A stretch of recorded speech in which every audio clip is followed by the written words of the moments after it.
Good morning, everyone. There's no Al Roker up here right now. I have the privilege of leading a brief discussion about what I think is the most successful, one of the most successful American systems that we all are so comfortable with we kind of forget about.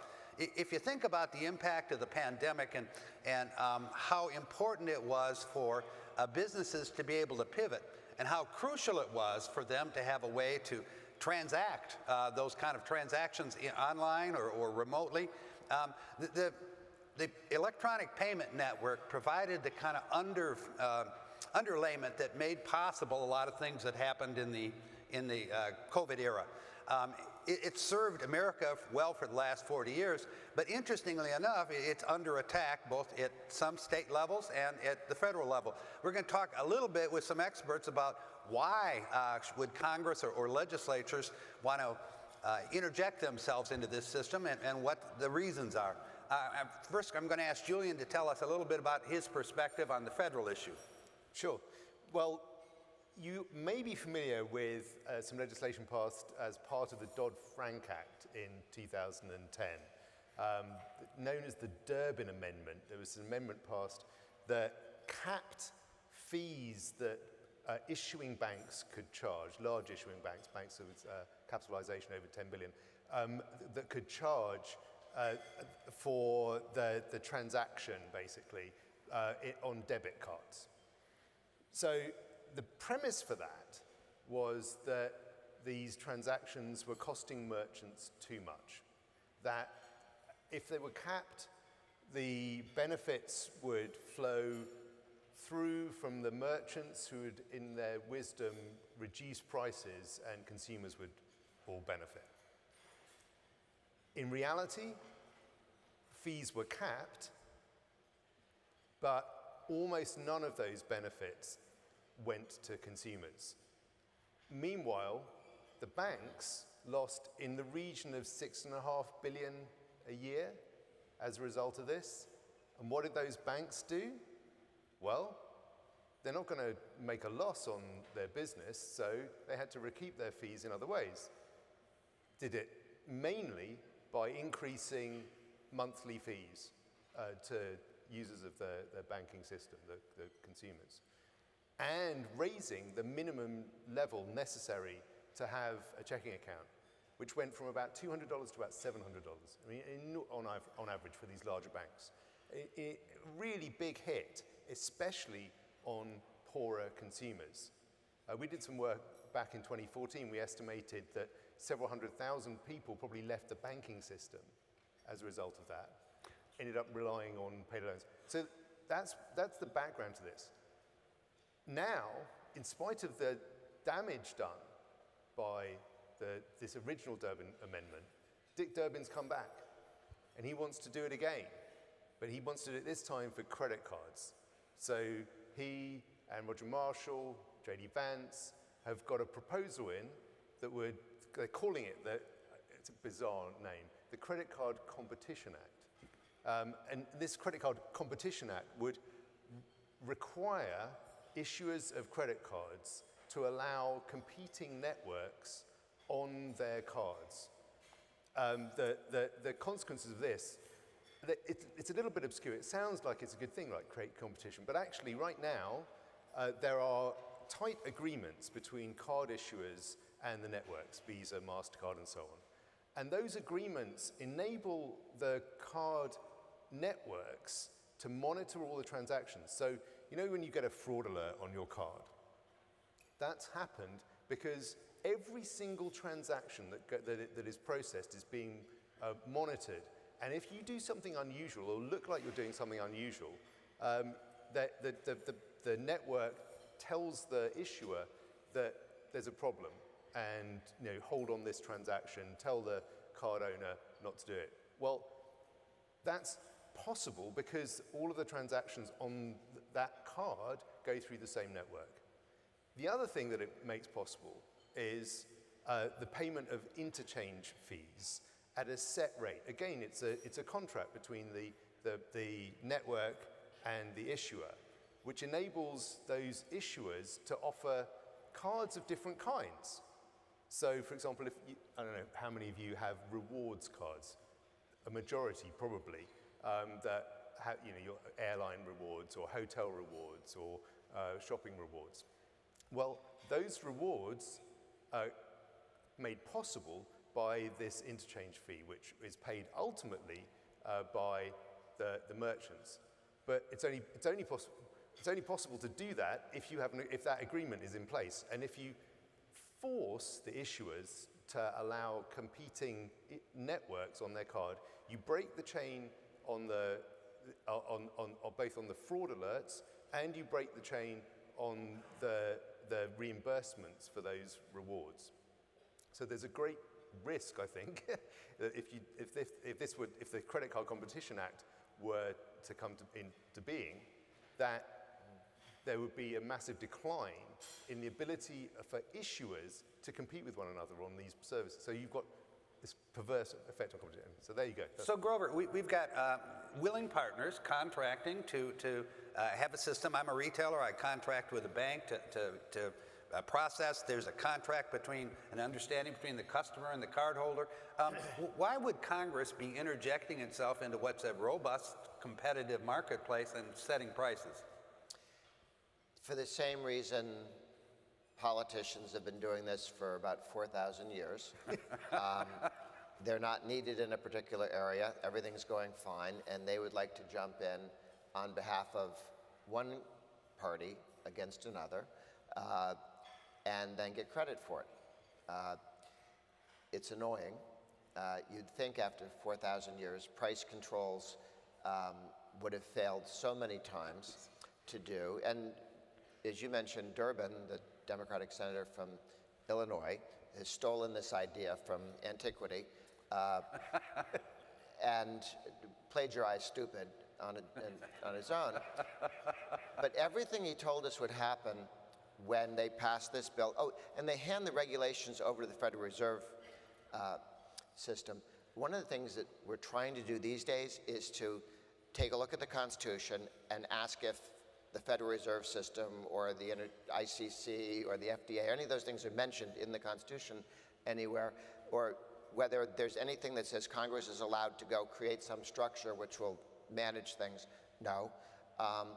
And instead of pulling back from taking powers, legitimate or not, that the House, Senate, President have, and handing them over to third parties so people cannot, I didn't do that. And the mistakes, the challenges we've had since they passed the Durbin Amendment attacking debit cards, everything he said good would happen, didn't. It didn't bring prices down.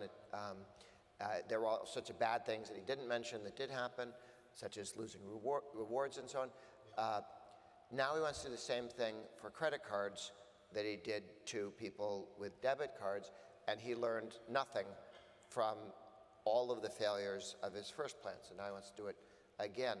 And one of the reasons I think we're talking here today is because they're having some trouble convincing the senators who got talked into doing the first dumb idea. They're having trouble selling them again. Luckily, Vance out of Ohio volunteered to be an idiot. And oh, is this against the free market? Yes, I'll do that. Thank you.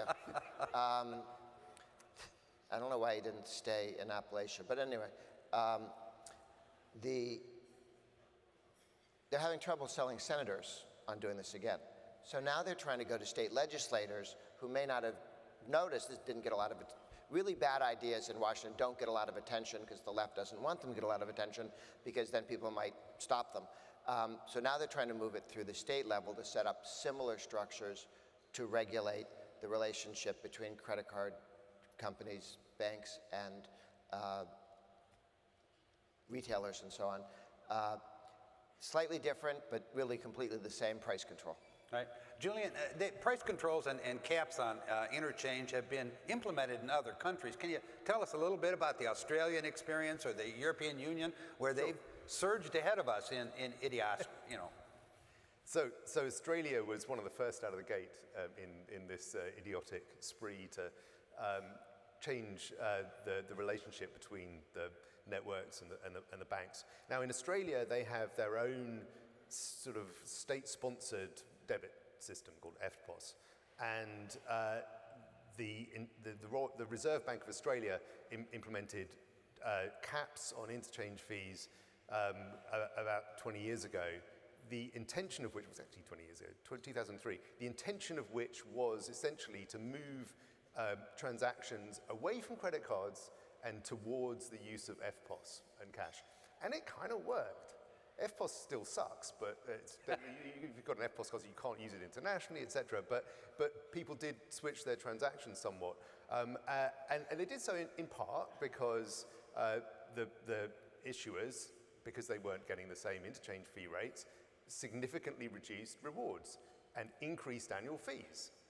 So people were incentivized not to use those things. Now, at the same time, there was a switch from using what's called the four-party system, so the bank credit cards that are run by Visa and MasterCard mainly, towards the three-party systems, so Discover and American Express, which act kind of as their own banks. Anyway, so there was a switch in Australia, and the proportion of transactions running over American Express especially went up by about 25%, because that system wasn't capped. They subsequently introduced caps, and the use of that system fell down. So that's what happened in Australia, very straightforward.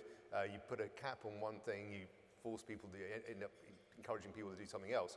In Europe, they put even more stringent caps in place, and somewhat the same thing happened.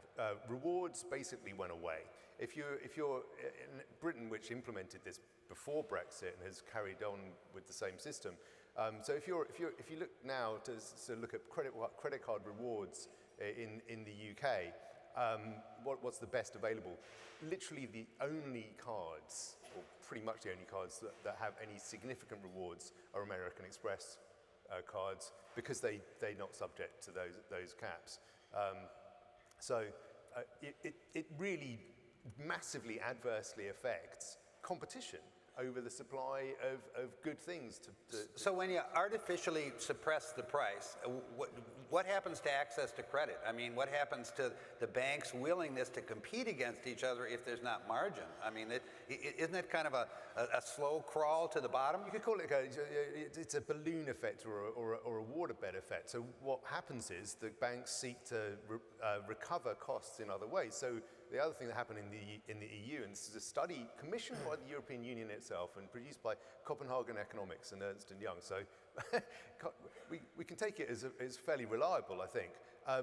They found that the interest rates on cards, on average, rose, right? So relative to the differential between the base rate and the rate. So you've got an objective measure there.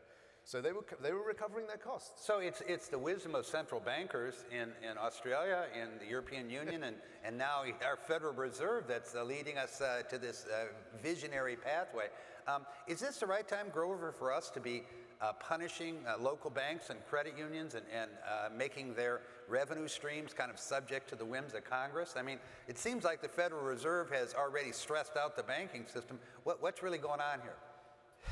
No, it's never a good idea to do something that history and economics tells you will end up poorly. Now we've watched the Europeans do it poorly. We've watched it go bad in Australia. I've always wanted to visit Australia ever since I saw that Sound of Music movie.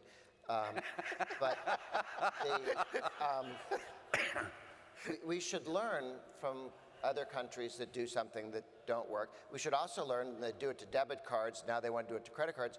These are fairly similar structures. It's all in the United States. And we've seen this fail.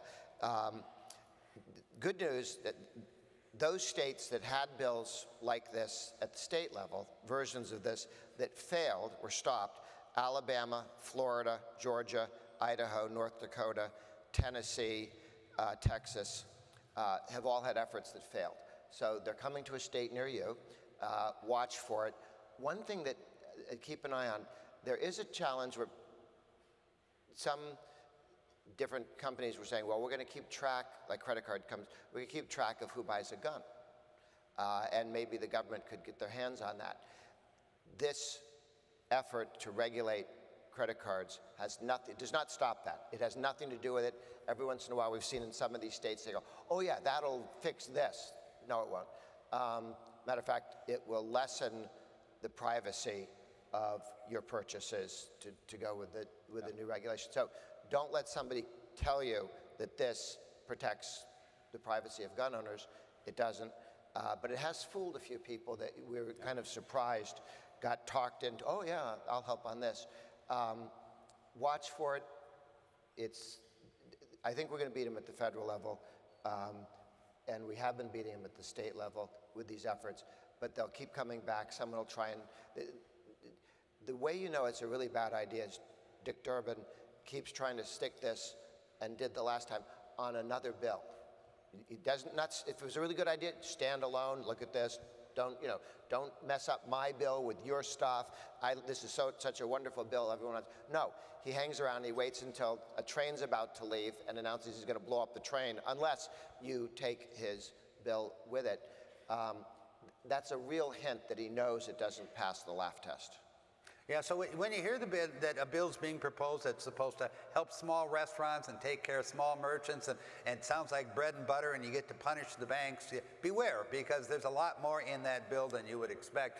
Kind of sort of in wrapping up, where should we be on policies related to retail and to the Federal Reserve, and a quick economic wrap-up as we have our last quick economic wrap. Oh, we could reverse the original Durbin Amendment. We could also look at what the Federal Reserve is thinking about doing on minimum reserves for banks. They're wanting to pump that up on the basis of the new Basel agreements to 16%, which is going to make the US less competitive. It's going to raise the cost of capital anyway.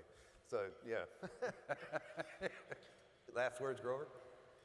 When I was in college, my competitors on the left wanted us to be some sort of cross between East Germany and Yugoslavia. Now they want us to be Europe, okay, which sounds less frightening, but if you've been over there, it's pretty tedious. The cars are really teeny, and they try and pretend it's bigger by having kilometers rather than miles. And you think you're driving at 110, not in kilometers. So increasingly, the left's future is let's be Europe. And this is following that model. And it doesn't matter that Europe, runs out of energy and has to turn off the lights from time to time. They haven't started eating insects yet, but I'm waiting for that. They're getting their bad ideas. At least, France is an improvement over East Germany. But food's better. Yes, the food is better. I'd prefer, we all left places like this in order to not be there.